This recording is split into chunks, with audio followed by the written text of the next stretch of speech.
Okay, guys, so this is now chapter 5, and it is called The Summons.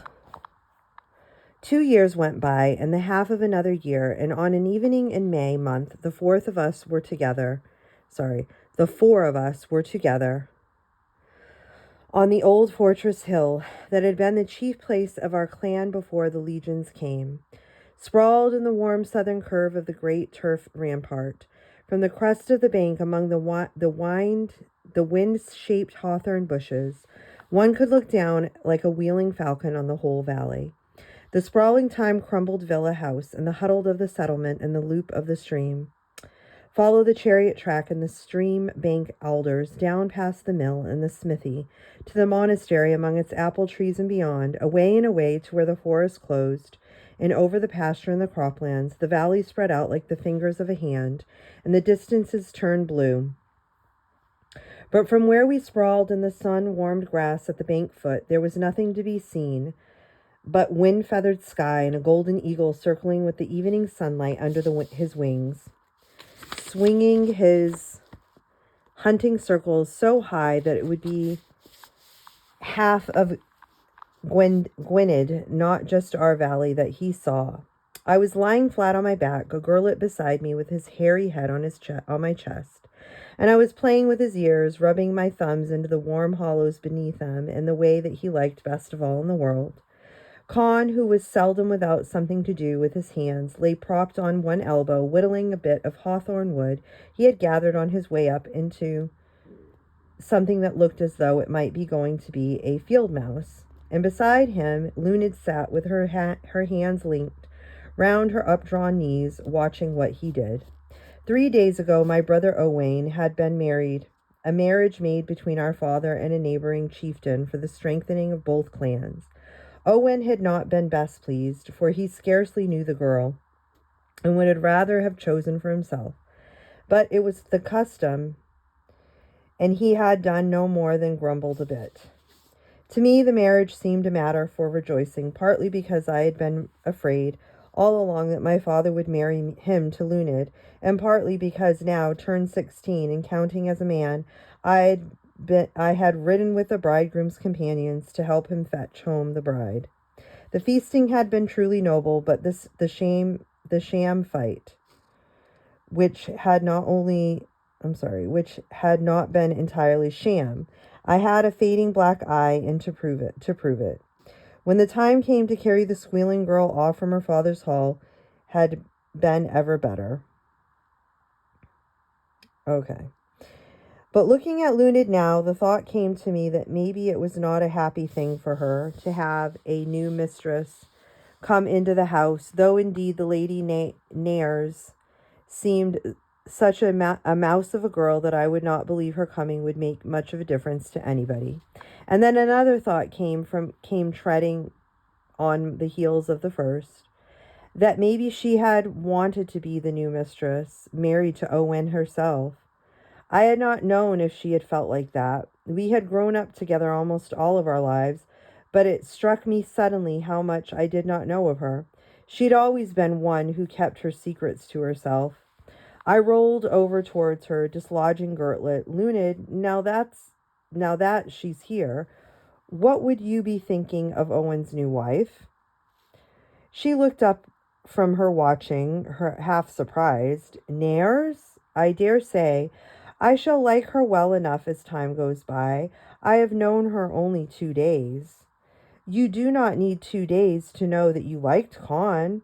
I do not know what made me say it, especially with Con there. Something in the way that she had been watching his hands on the scrape of the hawthorn wood, I suppose. She said softly, but Con is Con. Nares is only a girl, like a feather cushion. She eats too much honey cake, and presently she will spend all of her time having babies, while old nurse runs the household, as she always has done. It sounded a bit as though my guess might have been right, in which case I should shut my mouth and leave the thing there. But there was something, a feel of coming change on me that spring evening in the warm curve of the old rampart where it seemed that nothing ever changed except of the wind. a feeling out of the nowhere, that the thing should be left hanging ragged, lest there be no other time. I plucked up a grass stem to chew and said round it, Luned, have you ever thought that it might be you that married Owain? She said, yes, I did not think there was much danger, seeing that I have no dowry, but it was there, just a little fear. And oh, the gladness is on me now that I know I need not have to fear at all. Then you didn't want that at all, I said after a moment, stupid with relief. She laughed a little. Have I not said, O Prosper, you sound so grave and solemn, and like an elder brother? For a moment I thought she was going to do one of her silvery minnow changes of the subject. But then she left the laughter behind and said quite seriously, no, I do not want anything that breaks up the three of us being together. Since father does not want you for Owen, maybe he has it in mind to marry you to me, I said, chewing on my grass stem. That would keep the three of us together. Luned had returned to watching the hawthorn mouse in Con's hands. She said, yes, I could marry you, or, she checked, and a wave of color flowed up from the neck of her tunic to the roots of her hair and ebbed away, leaving her creamy pale. I could marry you, and that would keep the three of us together. And in that same moment, Con's knife slipped and gashed his thumb. He snatched his hand away away and sucked the ball of his thumb, while Luned said the kind and obvious things that women say at such times. Oh, have you cut yourself? Let me look. He shook his head and held his hand out for her. It was only a nick. See, no more blood. And the moment was over and passed like the little wind sifting along the hill grasses. The shadow of the western rampart was creeping from across the hilltop, and hunger telling us that it was time to be turning homeward for the evening meal, when Gertlet suddenly lifted his head, ears perked, listening. We listened also. At first there was nothing to hear, and then, faint and far off, on the very edge of hearing, I caught the triple of horses' hoofs on the valley track, and in the same instant the other had too. There was nothing unusual in that, always men and horses on track and led up valley to my father's hall, but it was not so often that travelers came down valley from the drove road and led into it from the north, and the odd sense of coming change that had been on me earlier was on me still, making me alert to anything that did not follow the common pattern. I rolled over and scrambled up the steep green wave lift of turf and through the cream-clotted hawthorn scrub along its crest, just as the horse and the rider came into view, ant small on the track that was no more than an unspooled linen thread, so far off and far below that no sound of hoofs could have reached us but for the wind in the right quarter and the old trick of the surrounding hills just there, that gathered sound and tossed it upward. Con had come up beside me, and Gertlet's head was almost on my thigh. Someone in a hurry, I said. The valley was brimming with shadows and watching. We could scarce have made out the rider of it if it had not been for the faint triple of hoof beats on the stony track, looping around the base of the forest hill toward the stream, then up the last stretch between the house places of the kindred and in through the gatehouse. It will be a late-come guest to the wedding, Luned said, holding aside a hawthorn spray and peering down. Con laughed, hungry as we are, and hurrying to his supper. Maybe, I said, suddenly in a hurry, let us be on our way. As we came swooping down through the steep pasture behind the house, Titus, my tutor, came to meet us. I suppose someone had seen the way that we went earlier in the day. As soon as we were within shouting distance, he started shouting, thin and high like a gull. Prosper! Your father bids you to come to him in his study. I waved to show that we had heard him, and he stopped and stood waiting until we reached him. What's amiss? I demanded when we came together. A messenger. Nay, I know no more than that, but seemingly it concerns you. I reached my father's study. He always called it that, though it was as much as an armory and as much as an estate office, with a sword and a chest, spears racked against one wall, and farm records stacked along the shelves where once the scrolls of a fine library had lain long before our time. My father was seated sideways to his writing table, and a man in a dusty cloak was standing by the window. He turned when I came in, and I saw that it was Leland. For a moment I was angry with Titus for not having told me who it was, but then I realized that even if I had noticed the prince's armor-bearer, he had probably not remembered him at all. I remembered, but that was another matter. He was weary. His weary, freckled face broke into a grin. "Prosper! Leland," I returned. "What brings you into these parts? Is the prince coming?" "No, but I come as his messenger." He held out a pair of tablets. I took them, seeing the crimson thread unbroken and the seal still in place, but glancing from one face to the other, I saw that he knew what was in them, and he had told my father. I have your leave," I said, and almost before my father gave it, snapped and thread opened out the tablets, and turning to catch the light of the newly kindled lamp, read the few words scratched out on the wax. "Prosper, son of Gerthonius, the year or 2 are past. If you are still of the same mind, ride with Leland, the bearer of this. He will bring you to me at Diva, and underneath the deeply scored signature, Gothrid." My heart was beating hard in the high base of my throat when I looked up. "Do we ride tonight?" Before Leland could answer, my father cut in. "No, not so fast. Leland, do you tell him what you have told me as to the purpose of this summons." Leland said, "Minindog the Golden, king of Gododin, has summoned my lord Gothrin to attend upon him in his high hall in Din Edidin, and not Gothrin alone, it seems, but others, many others, from kingdoms of the north and west. And all, I think you told me, younger sons," my father said. "So it is said, each of them attended by 2 mounted shield-bearers. And for what purpose? To attend upon Minindog at Din Edidin," Leland repeated himself. Clearly he knew nothing beyond that, but his eyes brightened as we looked at each other. Gothrin's chosen shield-bearers, and I make no doubt that the brightness was echoed in my own. The summons for younger sons, also for 2 shield-bearers to each warrior, called to mind the arrowhead and the old Celtic fighting unit, and surely could have only one meaning. In other words, you will be riding blind into whatever plans the Golden King has for you," my father said. And then I did not answer. There did not seem to be anything really that needed saying. "So be it. You have my leave to go on this trail." I looked round at him in surprise. It had not until this moment occurred to me that I needed his leave.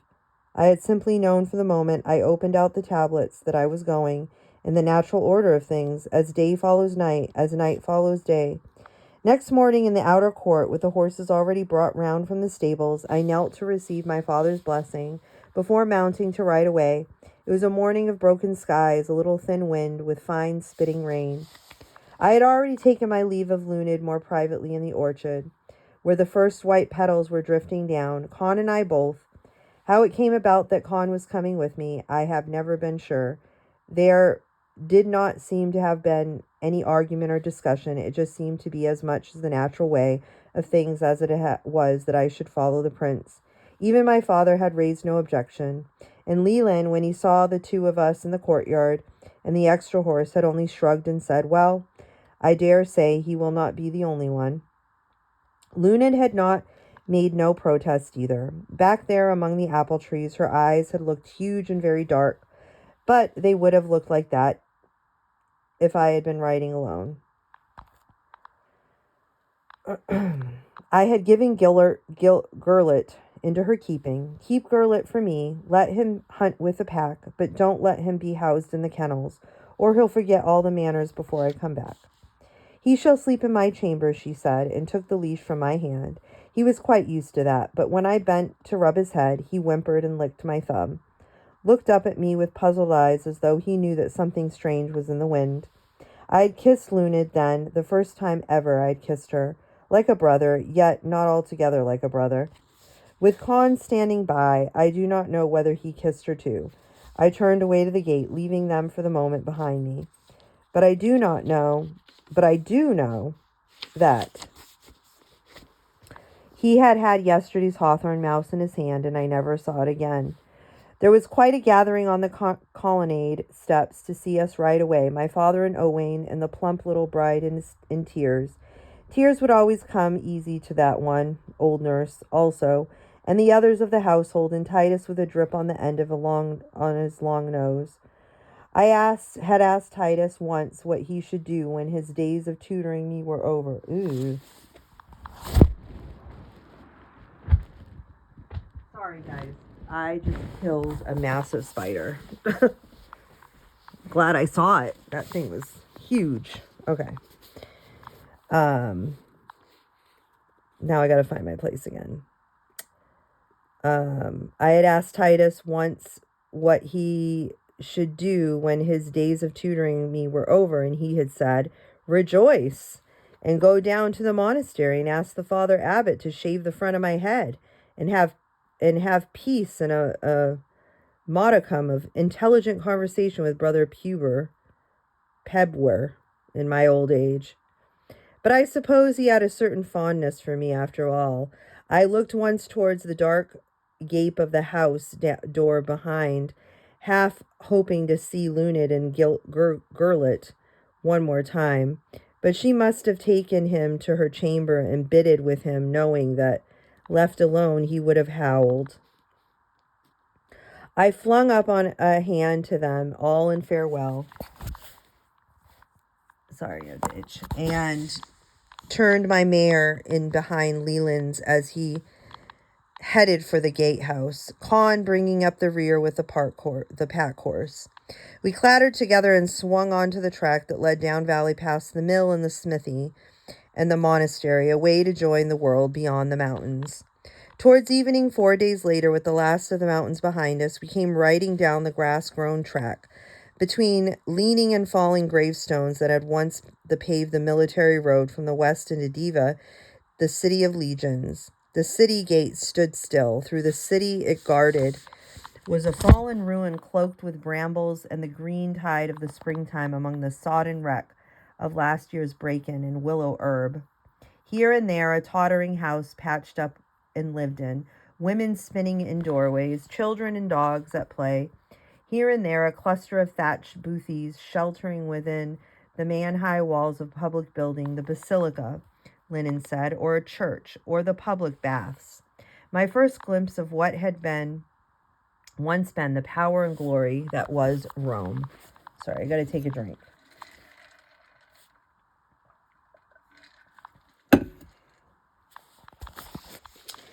It must have been the Forum. A man sat on the steps to the building that was not there anymore, playing the reed pipe to a small herd of goats. Leland asked for news of strangers, and he told us all of a small party of horsemen who had ridden in the day before, asking where, if anywhere, they could get some food and lodging for themselves and their horses.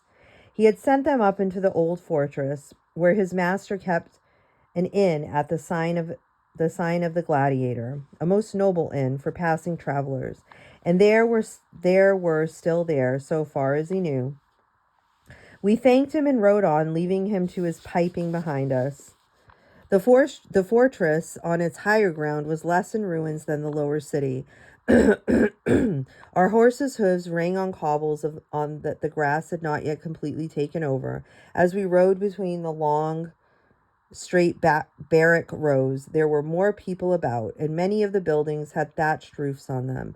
Before one cluster of ragged buildings, a sign hung from a younger ash tree showing a fat pink Cupid wearing an enormous gladiator's helmet and carrying a sword and shield.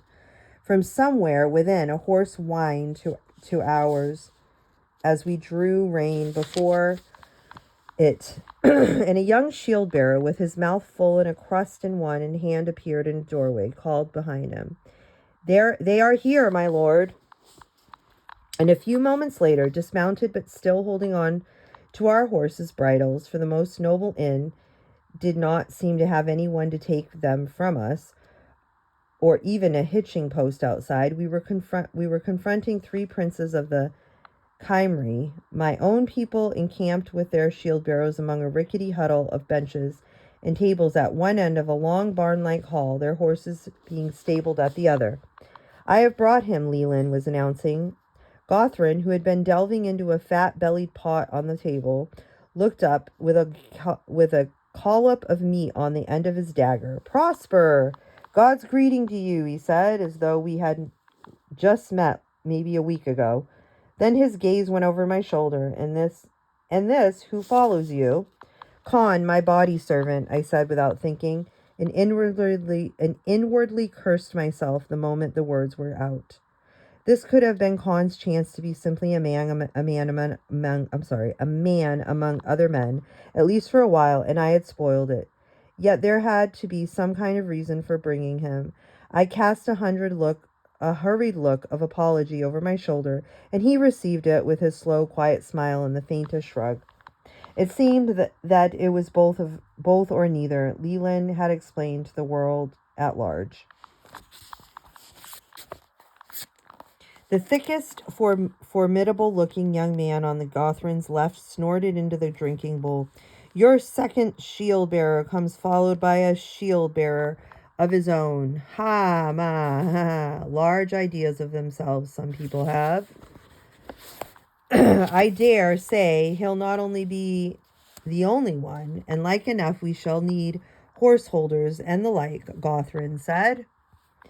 He sounded peaceable enough, but I saw the color flare along the harsh line of his cheekbones, and the third man, older than the other two and maybe the leader because of that, cut in, smoothly as a well-burnished blade.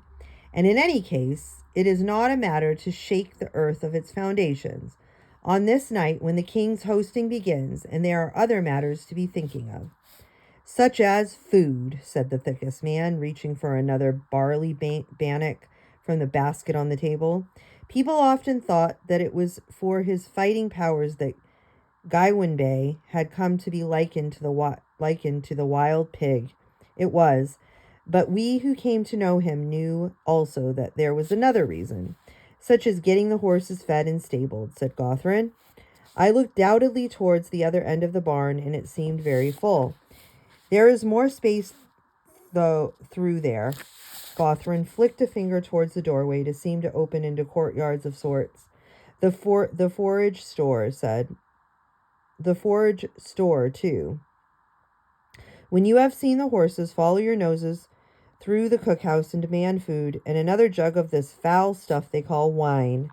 A short while later, the horses rubbed down and watered, with armfuls of hay spiced with beans from their own fodder bags spread before them. We returned to the long chamber, where a couple of torches had been lit in their iron sconces,